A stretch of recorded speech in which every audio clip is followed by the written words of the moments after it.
Hello, welcome to this Long Island News Update. It is June 12th, 2017, and it's feeling every bit like July out there. Very hot, and we've got the Long Island Railroad service plan finally released, and I just want to say,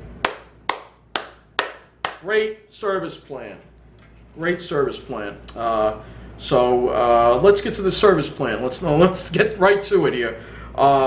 The service plan goes from July 10th through September 1st, and it's a Penn Station emergency repair work mitigation plan. And in the future, I assume this will be the schedule when similar projects are done at Penn Station. And what this is doing is there's going to be park and rides for you to actually get buses to the city. Most of them are in the central part of Long Island, obviously.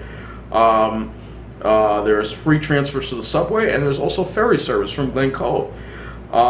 This is maintaining Long Island Railroad's passenger capacity during peak hours by adding new rush hour trains and lengthening the number of existing trains. All right, there's a special schedule out. You can look at the link below. There's a creation of a new bus and ferry network that's free to Long Island Railroad monthly and weekly ticket holders. Free morning subway transfers for all Long Island Railroad ticket holders. And throughout the construction period, New York State DOT will provide up-to-the-minute traffic information and real-time updates on park and ride locations at 511ny.org. So this plan, for the most part, for my neck of the woods and most of the service on the main line, on the Ronkonkoma and Port Jefferson branches, your service will remain intact. Some trains will be diverted, but for the most part, you won't have to deal with any less train service. The lines that seem to be getting hit with that is the Babylon branch and the Port Washington branch. I can't go through every single little thing on these schedules, but I was very happy to see that all the three-stop flyers, all the little white people expresses on the Babylon branch have been combined, and I think it's great. So instead of having 3 express sections on the Babylon branch, usually they have 3 express sections where it's Rockville Center, Baldwin, Freeport, and then the other section, which is Merrick, Mon-Thu, Merrick, Belmore, Mon-Thu, and then the other section, which is Seaford, Massapequa, Massapequa Park, Amityville, Lindenhurst, Copeg, Lindenhurst, and Babylon. They've now put them into 2 sections. So the west section will be all stops from, I think they even adding Lynbrook to some trains too, all stops from like Lynbrook or Rockville Center or Mon-Thu. And I think that's very fair, all right? We're going to hear a lot of whining from those people. They're already whining. This particular lady right here is actually filing a lawsuit. This woman right here is an executive. Yeah, this woman, Meredith Jacobs here, she is an executive from Mon-Thu who is suing the Long Island Railroad over this. Suing the Long Island Railroad over this, claiming that the conditions are horrible on the trains. Let me tell you something, lady, all right? These people see a crowded train. To them, conditions are horrible. These are the conditions we've been dealing with on the main line for years. For years. Now you're going to have to deal with it too. And I think it's only fair that you have to deal with it because we've been dealing with it for a very long time. And I think these changes should be made permanent. All right? Because I think that, we're wasting money providing a train so you can all be comfortable when people on the main line are crushed like sardines. I think this is only fair. So I actually have to say the Long Island Railroad has done a great job. So let's look at some of these changes on these schedules very briefly here in this clip. I want to briefly go over the Penn Station Emergency Repair Work Mitigation Plan by the Long Island Railroad and the MTA. And so what's going to be happening here is that there's going to be schedule changes, but before I get to that, before I get to the schedule changes, which I'm very pleased with, and I think they've been done very fairly, you'll see that there are some park and rides here. There's no schedule for these, but they'll provide express bus service to the city. So in addition, they are going above and beyond here to put together a pretty good plan, in my opinion. It's gotten some criticism, but some people can never be pleased, especially the kind of people who take the Long Island Railroad. You can see here you got some express bus choices that you got, and you also got ferries too. Ferry service from Glen Cove is going to be offered to 34th Street in Long Island City. So I think it's great. I think it's awesome. It's great. And Glen Cove is isolated enough as it is, so I think it's a great plan. Now let's get to the schedule changes. First, we're going to start with the Babylon branch because it's always about the Babylon branch, and I want to show you that some trains have been diverted. Some trains, just show you the changes. The weekend service remains the same. The changes are basically on the weekdays. AM peak trains, certain AM peak trains are diverted.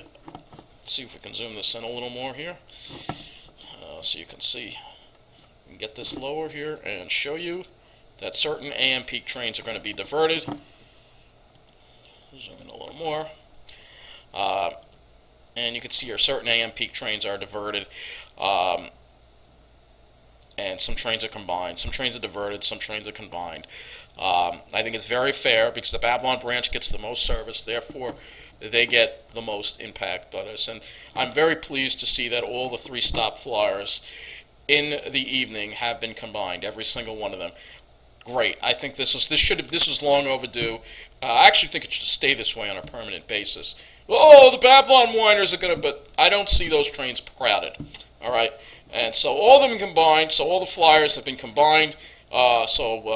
You basically have 2 sections now instead of 3 on the Babylon branch. For us, you have the western section from Rockville Center to Mon-Thu, and then the eastern section from Seaford to Babylon. Very fair, very adequate. They've been overserved for a long time, and I think that this is very fair, done in a very fair way. And if they don't like the do not like being crowded on a train with standees like us mainline people have been for years, then they can take a train out of Atlantic Terminal, and they have plenty of trains out of Atlantic Terminal.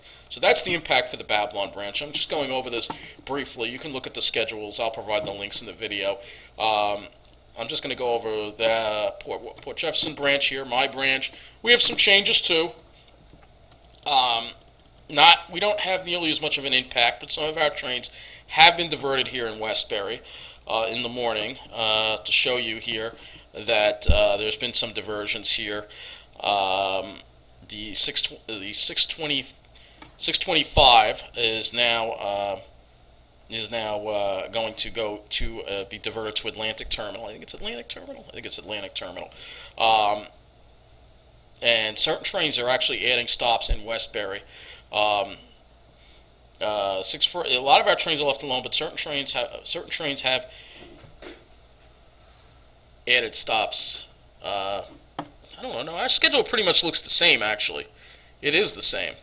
Our schedule is the same, actually, more or less.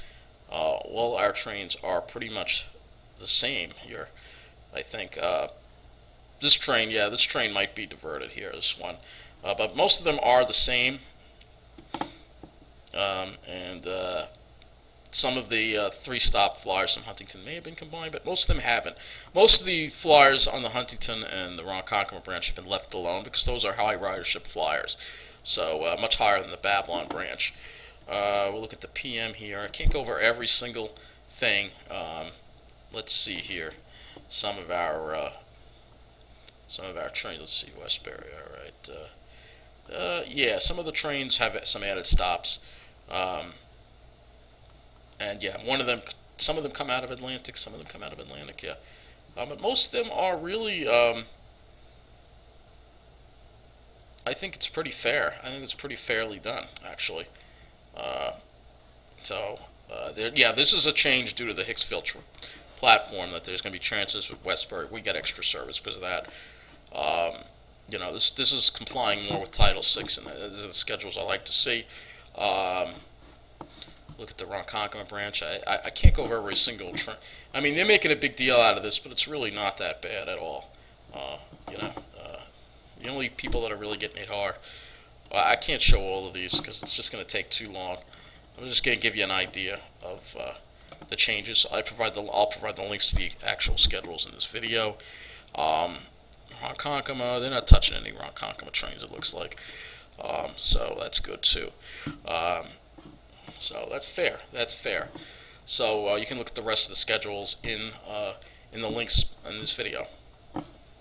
Okay, so you can see here that there has been the service changes on some of these schedules here. Again, linked in the. I assume there'll be paper schedules. They hopefully will be, but they're providing these schedules for most of the time. If you're on the main line, check. But I think that your trains are pretty much remain unchanged, or they'll be diverted. But for the Babylon branch, all their 3-stop flyers have been combined. I think it's about time. I've seen these trains personally. They are not crowded. People are not standing on them, and therefore they should be combined. It only makes sense, you know, as it is. The Babylon branch gets an exceptional amount of service even before the rush hour. I mean, you take that Ronkonkoma train, right? Because the Ronkonkoma train once an hour, right, is packed, all right? Even in the early afternoon, it looks like this, all right? Meanwhile, if you take the Babylon branch around the same time, 3, 4 o'clock going east, it looks like this. So you tell me who's getting treated better, you know? And I think it's about time the railroads stand up to these special interests on Wall Street. Maybe my Title VI complaint has something to do with it. I hope it does, because I did file a Title VI complaint with the FTA about this. And I'm sure there's going to be some downvotes on this video from the snobby people down on the South Shore. Well, it's too bad. It is too bad. You've had it good for a long time. And you know what? It's not fair to the rest of us. So I think you obviously have the most, so you should sacrifice the most.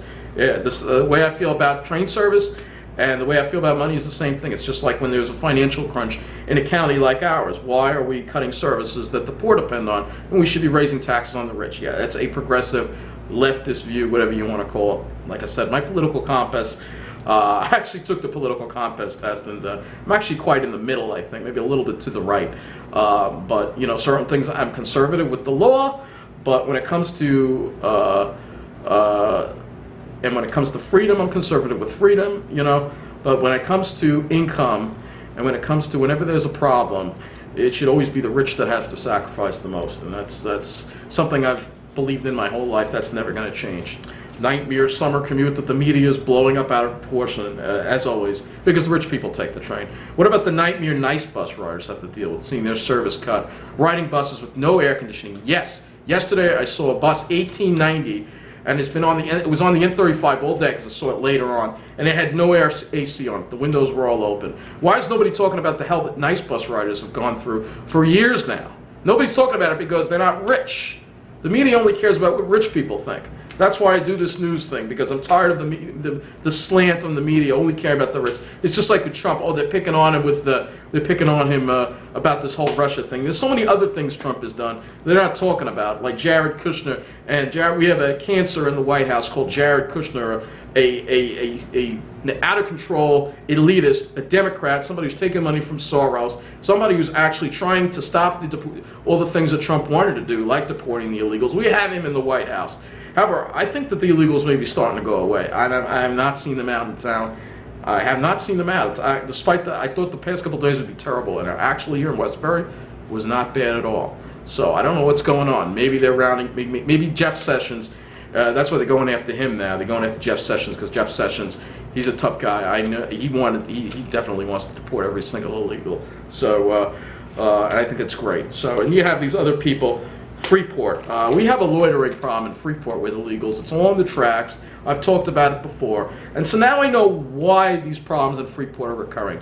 And it's because of this person here, Merrick Person of the Year, Liz O'Shaughnessy, caring for immigrant workers. She lives in Merrick, and she's caring for immigrant workers. She set up a trailer and a place for them to loiter for work in Freeport by the tracks. And this is what's causing the whole problem all along. It was a Freeport trailer hiring site. Now there are gangs in the area. There's violence. There's vagrancy. What about all the people who have to live around there and have to deal with that crap? Let this Liz O'Shaughnessy, let her put it in her neighborhood and see how she likes it. It's easy for somebody in Merrick to put a place in Freeport up for a bunch of illegals to hang around. That's what I mean about elitists, about these snobby people. This is what I mean. And I got to call them out because they want these illegals here. They want them for the cheap labor. It even says so in this article. You can read the whole thing. They want it for the cheap labor. They don't care about the effects it has on other communities. Well, I'm from Merrick. It's not going to affect me. It's in Freeport. Let the poor people in Freeport deal with it. You know, we don't care about them. We just want to care for the illegals. And here's the ulterior motive. They just want to care for the illegals so their cheap labor stays. Well, you know what, lady? I hope Jeff Sessions throws your ass in jail for aiding and abetting criminals, because that's what they are. They've broken the law. They're not supposed to be here. There's nothing good they bring. They bring nothing but problems, and you know what? I'm glad to see if they are being deported. I'm glad to see it. It's about time we get some relief from this. You know, I'm tired of all these elitists, all these rich elitists with their fancy cars trying to take over all the decent towns on Long Island, and then trying to stuff these illegals down our throats. No, lady, we've had enough. It's not going that way, and I'm not going anywhere either. We're going to talk about the weather. This is why I'm not going anywhere. My God, it is so freaking hot in Toms River. You know, I mean, it was 95 there yesterday. It's easily the hottest entire area of all the whole New York Metro. And you know, I was considering moving down there. As you know, I made a little thing that I said basically that if I can't find a place in Long Island, I may have to relocate there. But my God, I don't think I could survive there. It is so hot. I mean, it's hot enough here in Westbury. I grew up in Mon-Thu where there was a sea breeze. You know, it is on. How could I even survive that kind of heat? No, I can't survive that heat. That's why I like Long Island's climate. You know, and I'm not going to let these people come in with their boat shoes and their preppy looks. This is what I had to see them this past weekend in Merrick, but I'm not going to let these people force me out. No. You're not getting your way. All right, I'm going to fight to the end. All right, I can't survive in Jersey. It's too hot. I'll die. All right. So let's take a look at the weather. That's why I want to show you the weather, because show you the difference, illustrate why it's so much hotter in Jersey once again. So let's take a look at the weather today. It was very hot today. It isn't even summer yet. And I want to show you the differences in temperature. This is right now around a little after 8 o'clock. And the differences in temperature are still very stark. Even on Long Island, you have big differences in temperature. And this is part of the reason why, if you're living in the central part of where I'm living in Westbury, you can see it's still kind of hot here, 80s. We're still in the mid-80s right now. And if we take a look at what it hit today here in Westbury, let's see what it says. If it'll give us the high temperature. Yeah, it got into the low 90s here, according to that. So, yeah, very hot. But if we go to the South Shore, which is a great place to live in the summertime, you'll see that they're in the 70s because they have the sea breeze off the cooler ocean water, so they're only in the 70s. And you know, we're more in line with the North Shore here as far as temperatures go. And so those people on the South Shore are lucky, not just with their train service, but also with the weather in the summer, that they get a great sea breeze. And it's one thing I really do miss when I lived in, you know, and I grew up in Mon-Thu. The summer, we never had really hot weather in the summer. It was great. Now that I'm living in Westbury, it's kind of hot, but you know what? You have to put things in perspective, because as bad as it is on Long Island, we go into the city, you can see there's still some 90-degree readings. And if we go into Jersey also, you'll see, look at New Jersey, you can see it's hot there too as well, and it got much hotter there today. Let's take a look at Manchester, right in the middle of the Pine Barrens here. It's still 86. And let's look at that graph. Let's see what they hit today. Yeah, upper 90s, so it was significantly hotter there. And if we go ahead and we look at the airport observations, you'll see that this is out of Miller Air Park, so this is west of Toms River. 87 degrees right now, still at this hour. It will cool off at night because it's desert-like, so it does cool off at night, but look at how hot it got during the day. It hit 97 degrees, 97 degrees. That's really, really hot, really hot. And Farmingdale Airport, in comparison, is 82, so it's a little cooler there. And what did Farmingdale hit today? Only 91. So you can see Toms River was a good 6 degrees hotter than Farmingdale, and similar observation comparisons can be made. And the reason why it's hotter is fairly simple. If we go ahead and we look at this one-to-ground map again, when we have a southwesterly wind on Long Island, it passes over the ocean and keeps Long Island cool, especially the South Shore. Whereas in New Jersey, for most of the state, almost all the state, especially Ocean County and Monmouth County and the Pine Barrens area, that southwest wind literally is traveling all over land, and so it just builds the heat in, and that's why it's so hot there. So you see the weather there, and yeah, very, very hot, oppressively hot there. I mean, it's been in the 90s like 7 times in Toms River already. It's so hot there, all right? I couldn't survive that kind of heat. Who am I kidding? I mean, even the day where it was near 90, I felt like I was going to drop. I've had problems with heat my whole life. You know, it's one thing if you got a car and you can drive okay, but when you got to rely on public transportation and walk everywhere, that kind of climate in the summer, no. I couldn't survive summer there. I would get sick. I would probably die from it. I'd have heat stroke. I can't take that kind of weather, you know. And lastly, let's save the best for last. Let's take a look at what's going on in Freeport with Jones Beach bus service and the obvious conflict of interest and bribery that is going on in this county. Well, we're here in Freeport. You can see that the sign's up. May runs Fridays and weekends only. And guess who's conveniently located just around the corner? I think this is a pretty good conflict of interest right here. Guess who's located right here?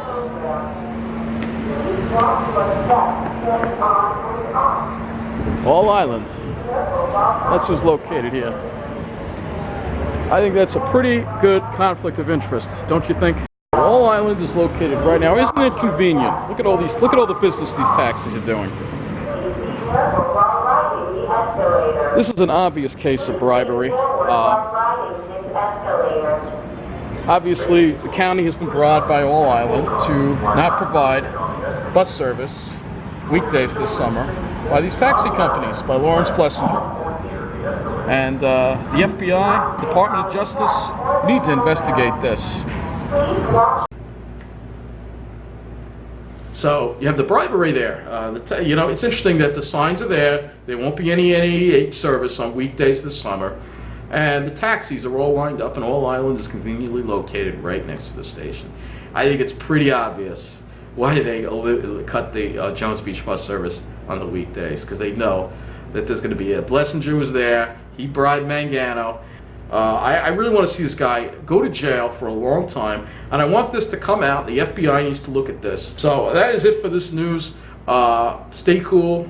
You know, if you live in New Jersey, my God, I don't know how you deal with that kind of heat. Yeah, I can't. I get sick. You know, I have enough anxiety. I have all my problems, and then I have this other problem with heat. So, but you know, I think that it's only fair. The heat is really difficult for me to deal with. It just, you know, some people can deal with it great. I can't deal with being outside in this weather. And hopefully it'll pass when we have some nice weather. I get back to the Pine Barrens, because even here on Long Island it's still hot, but it's not like 95 hot. It was like 91 hot, you know, but it's still hot. Well, Tom's River hit 97. We'll probably hit 100 there tomorrow. It's unbelievable, the heat. I couldn't survive that kind of weather. But I continue my personal quest. I'm not going to really talk about that too much here in these videos. I talked about it a lot in the past, you know, couple of months, and I don't really want to make any more videos about it. I just want to keep you posted on the news and stuff. You know the situation. I continue to look for a place outside of Westbury, but you know, maybe on the off chance if we get these illegals out of here, I mean, maybe Westbury can improve. You know, I mean, and then I wouldn't even have to look for. You know what? If we can clean these problems up, the Westbury will succeed. But like I talked about before, I believe that there are certain real estate interests out there on Long Island that want to keep certain towns down. But they want to limit the supply of safe, decent towns, because that way it keeps the real estate prices higher, and that way when the realtors sell, they make more money. You know, that's what I think is going on. But that's why I talk about it, because I want it to come out. People can look at it and say, this is really going on. We got to put a stop to it. You know, because if we fixed a lot of the ghetto areas on Long Island, there would be plenty of places for people to live, and it wouldn't be so expensive here. I honestly think the prices would come down. And lastly, you know, all these Long Island Railroad commuters, all these rich white-collar executives that have moved out to the city, out to Long Island, are upset with the Long Island Railroad. I have one message for you. If you don't like it, please do us a favor and move back to the city. All right? That way, housing prices can come down. Long Islanders can enjoy a good life once again. The middle class can survive here, and things will be more fair. And you'll be in the city, close to work, and everything will be hunky-dory. All right? And we don't have to hear you complaining about the trains anymore. All right? That's it, guys. Take it easy.